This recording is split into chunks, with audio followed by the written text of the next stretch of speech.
So we just woke this whole thing up from a year-long hibernation. We figured we'll take it out for a little cruise. She looks rough, you know, I know. We just pressure washed a bunch of stuff off her and definitely needs a fresh coat of primer and a lot of other things.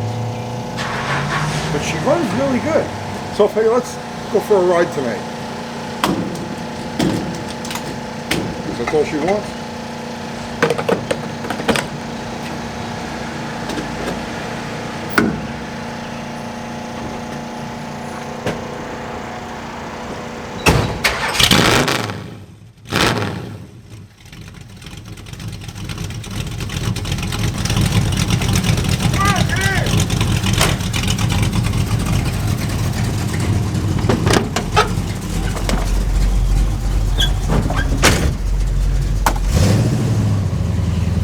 So this is definitely one of the more unique members of our fleet.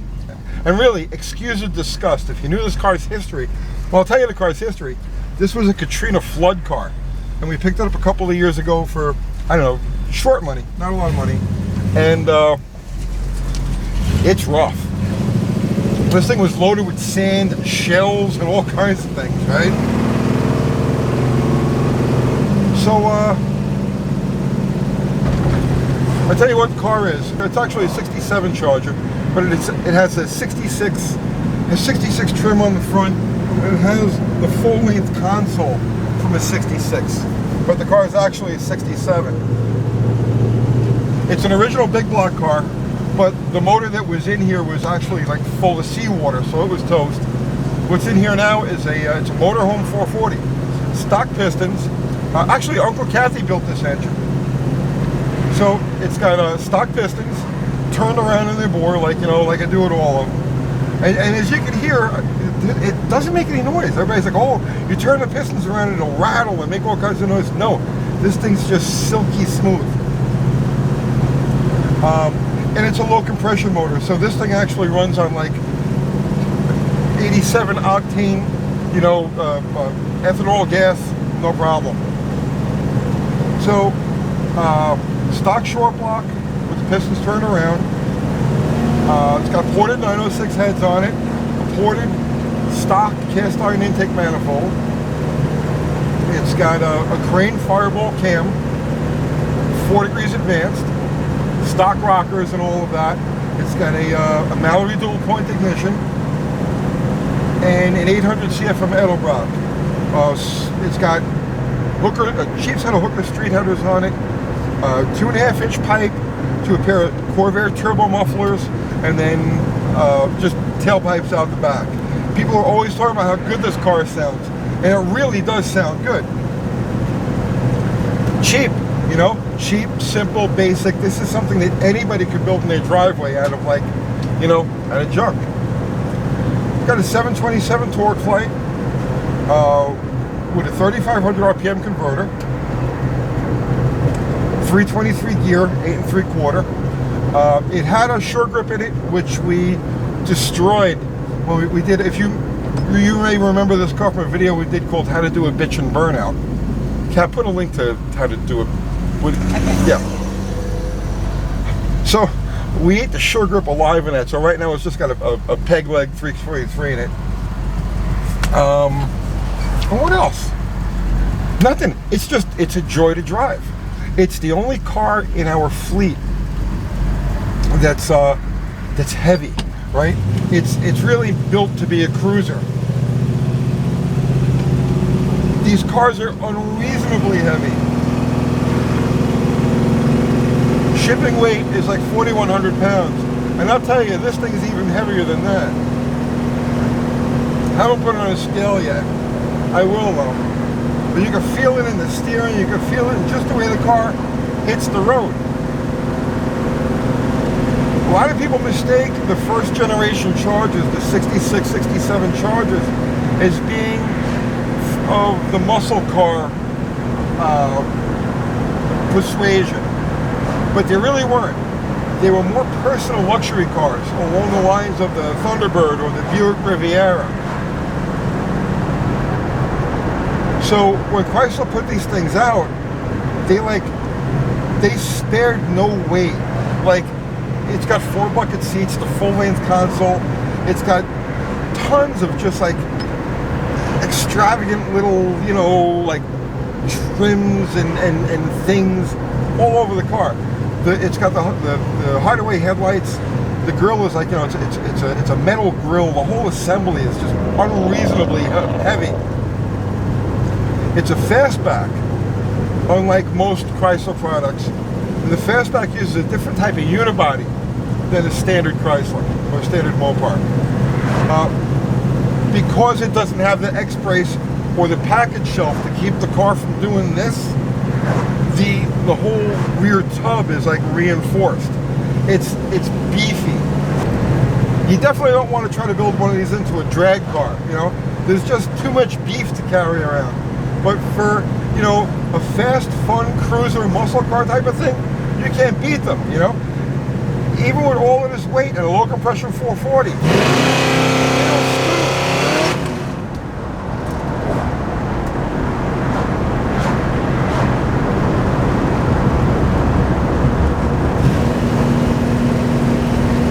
listen to that exhaust. Uncle Kathy, yeah. You should get in the back and actually get like the sound of this. Hang on, let me. In the back? Yeah, wait, hang on. We'll show one of the features of these Chargers.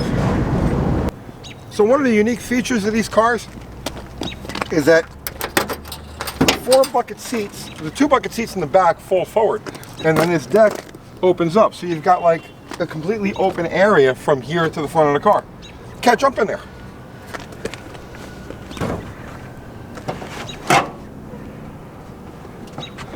Let's go for a ride. What? Let's go for a ride.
I'm still here. Come on, get in the car.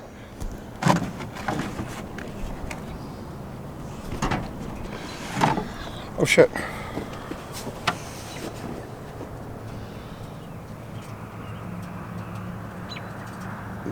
I guess I overfilled it. We're leaking a little gas. Well, it's par for the course.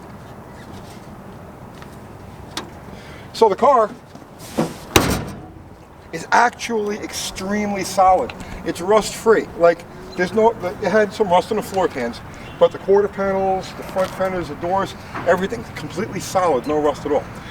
The thing with this car is that at some point in its life, it took a major hit right exactly on the frame rail, and it buckled this quarter. This part of the car is actually about 1.5 inches shorter than this side of the car. And you can actually, you know, you can see where the trim just kind of droops down towards the end there. So the fix for this, eventually, I'm gonna have to, it's kinked right above, actually it's kinked right here. So I'm gonna have to cut the frame rail, stretch this back out, and then re-weld it all back together again.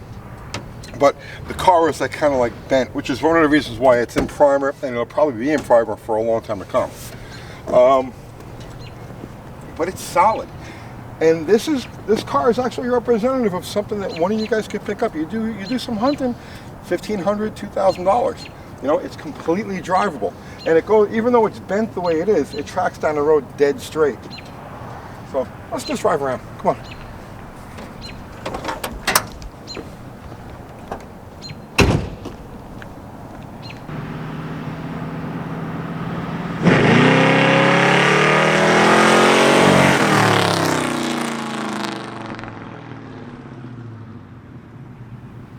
But it's starting to get dark.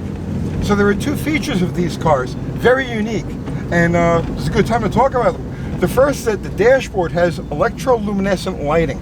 There are no light bulbs in the gauge cluster. It's actually a plastic that glows like this green. It's beautiful, right? But it doesn't work on this because the transformer is toast. So we're still looking for parts to put all of that back together again. And then the other feature are the hideaway headlights. Cat, here, jump out.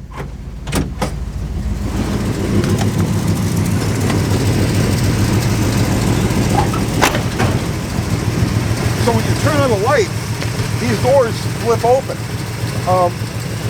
In theory, because none of that works either.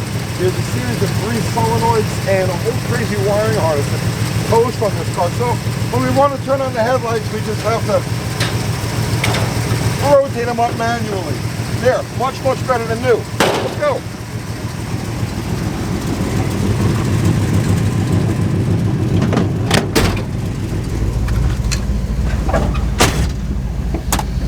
Why do I have high beams on? The high beam switch is stuck. Haha! Par for the course. Oh, it's like welded in place. All right, well, let's blind some oncoming traffic.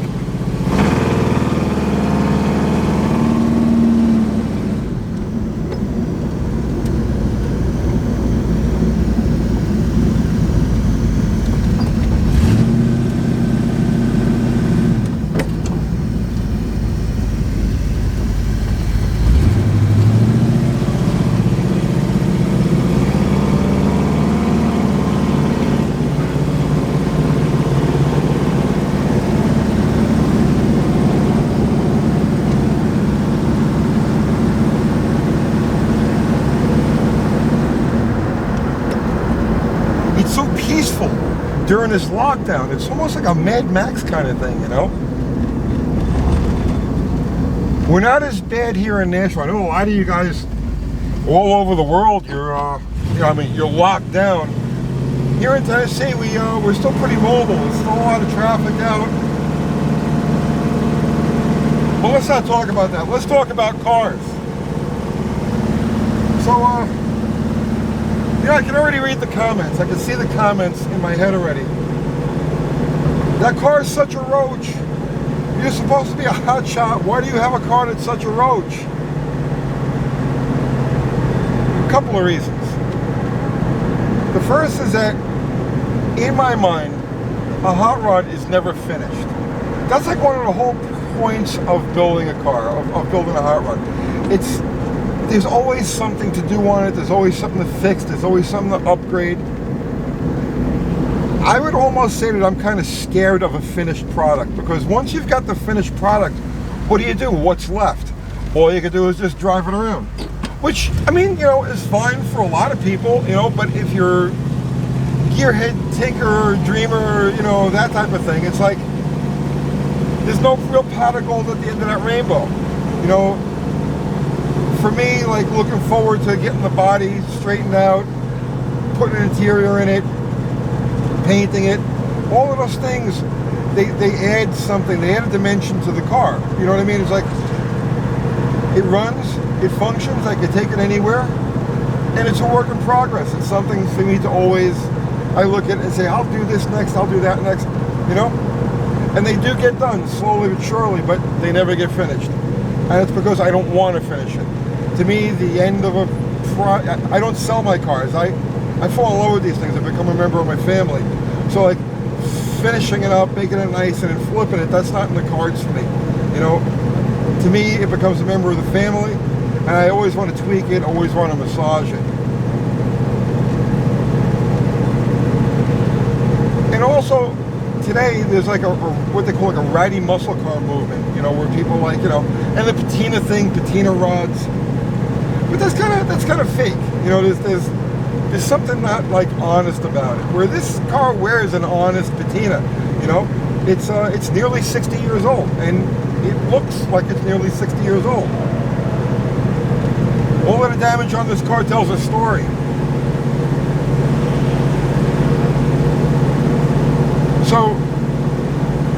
muscle car restoration has been popular for forever, right? And then recently, the last several years, the day two concept started popping up, where they'd restore a car and then they would add all of the accessories that you would add after the car. You picked it up from the dealership and then right away you'd put a set of wheels on it, maybe you put a set of headers on it, period correct modifications for a new car. But at my age, I remember these cars at the day three phase. Oh, I wonder if I can maybe we get a shot of that Mustang. Let's see if he wants to play.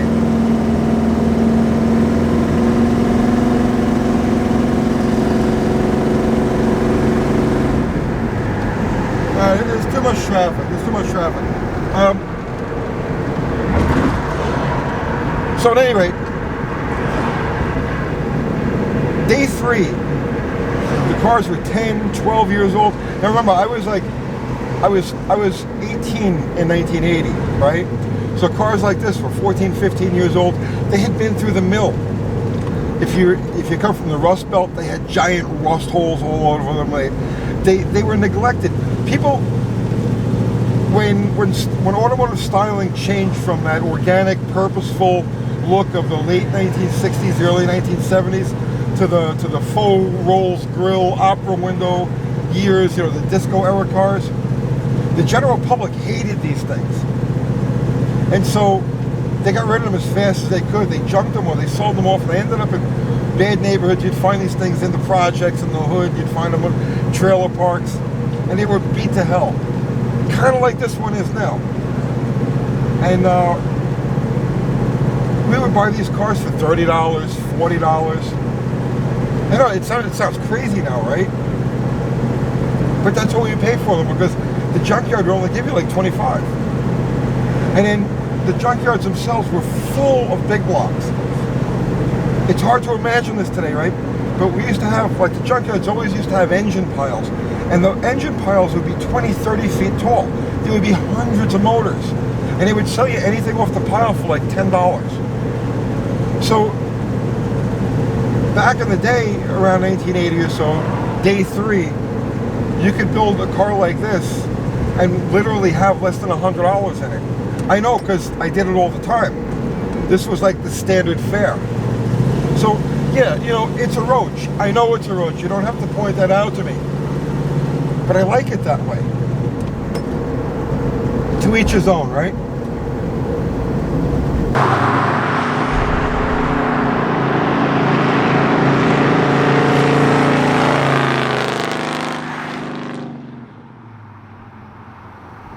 So the moral of the story is, build your car your way at your pace. Don't worry about what anybody has to say about it. Don't worry about what anybody has to say to you. You're putting your car together for you, for your own reasons. I have my reasons for doing these things. You have yours. Don't let anybody judge you. And by the same token, don't judge anybody else. Just build it, enjoy it, cruise it, race it, beat on it, but just have fun with it. Or even just get out in the shop and turn wrenches on it. See you tomorrow.